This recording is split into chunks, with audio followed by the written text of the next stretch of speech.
महाराष्ट्रामध्ये छत्रपती शिवाजी महाराजांचा ज्या पद्धतीनं अवमान होत आहे, महाराष्ट्रामध्ये हे सरकार आल्यानंतर आज इंद्रजित सावंत सारख्या इतिहास संशोधकांना यावर फोनवरनं कोरडकर धमकी देतात। त्याबद्दल मुख्यमंत्री फोन करून जिल्हा पोलीस प्रमुखांना सांगतात की ताबडतोब याबद्दल योग्य ती कारवाई करावी।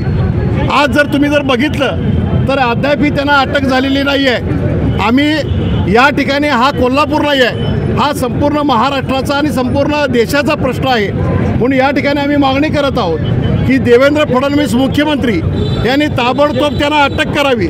येणाऱ्या 6 तारखेपर्यंत 5 तारखेपर्यंत जर अटक झाली नाही तर 6 तारखेला मुख्यमंत्र्यांच्या दौऱ्याच्या वेळेला कोल्हापूरची छत्रपती शिवाजी महाराजांवर प्रेम करणारी स्वराज्याचा पाईक असणारा भगवा झेंडा घेऊन या ठिकाणी मुख्यमंत्र्यांना अडवून आम्ही जाब विचारणार आहोत। ज्याला धमकी दिलेली आहे त्याला पोलीस संरक्षण दिलं आणि पोलीस संरक्षण असताना सुद्धा तो गायब झालेला आहे।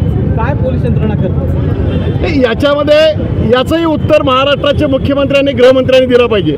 ज्याला तुम्ही पोलीस संरक्षण देता, ज्याच्या विरुद्ध कोल्हापूर नाही महाराष्ट्रामध्ये छत्रपती शिवाजी महाराजांच्यावर प्रेम करणारी जनता त्याला अटक करा अशी मागणी करत असताना तो निघून जातो, याचा अर्थ त्याच्या जे जाणं आहे त्याचं बाजूला होणं आहे याला सरकार समर्थन करते असा आमचा त्याच्यावर आरोप आहे। म्हणून सरकारनं छत्रपती शिवाजी महाराजांच्यावर त्यांच्या विचारावर घाला घालणाऱ्या लोकांचा योग्य तो निर्णय घेतला पाहिजे। कोल्हापूरमध्ये आज हा वनवा कोल्हापूर नाही तर महाराष्ट्रामध्ये पेटलेला आहे। एक मुख्यमंत्री साहेब लक्षात ठेवा, एकदा कोल्हापूरनं डोक्यात घेतलं तर महाराष्ट्र डोक्यात घेतो। त्यामुळे 6 तारखेपर्यंत तुम्ही जर हा कारवाई नाही केली तर 6 तारखेला आम्ही कोल्हापुरामध्ये तुम्हाला अडवू।